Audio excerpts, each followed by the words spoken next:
Hello everyone, VegasVic1965. This week's video, where to find pottery shards in Minecraft, all 20 of them, plus perhaps some tips and suggestions. So without further ado, let's find out.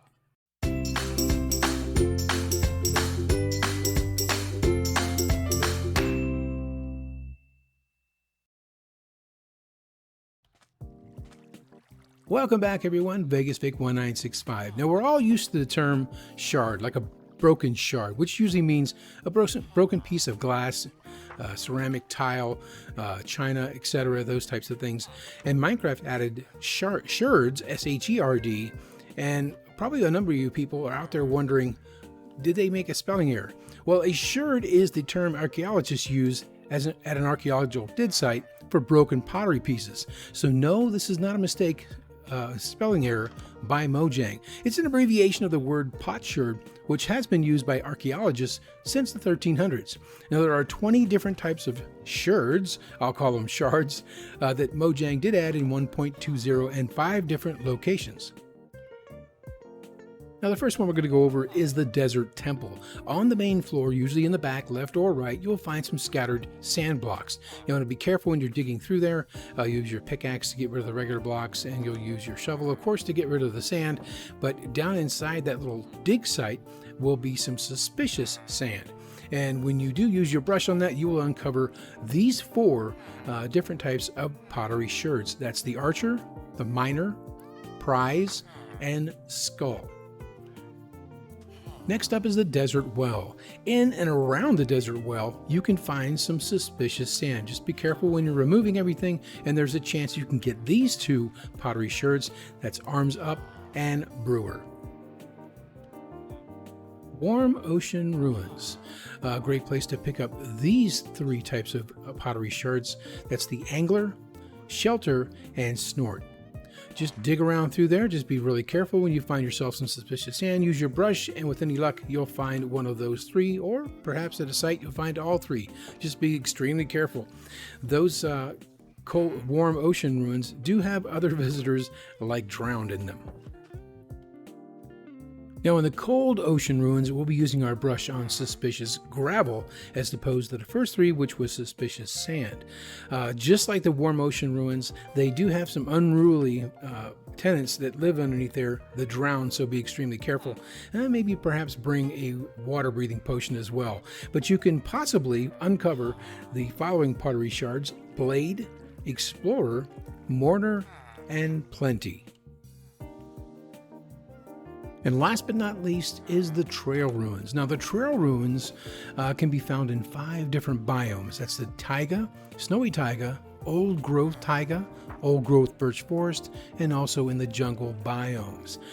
When you go through this, when you do find it on Java, the Java side of things, not as easy to spot as it is in Bedrock. It's mostly buried. You'll find a few blocks sticking up, perhaps more than likely different colored terracotta, like a white or a red or an orange, along with some gravel. And on the Bedrock side, you'll find a lot more of that exposed. So it's going to be easier for those folks to spot it on Bedrock than it would be for Java.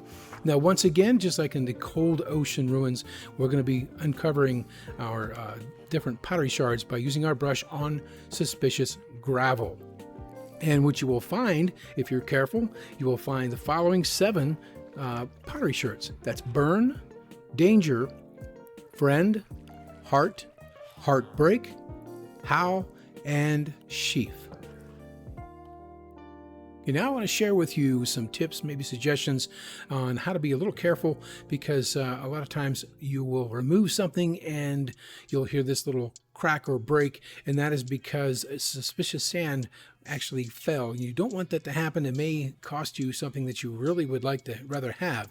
So when you come across something similar to this here and you really can't tell what blocks are on the other side, I strongly suggest that you just come in and you backfill it.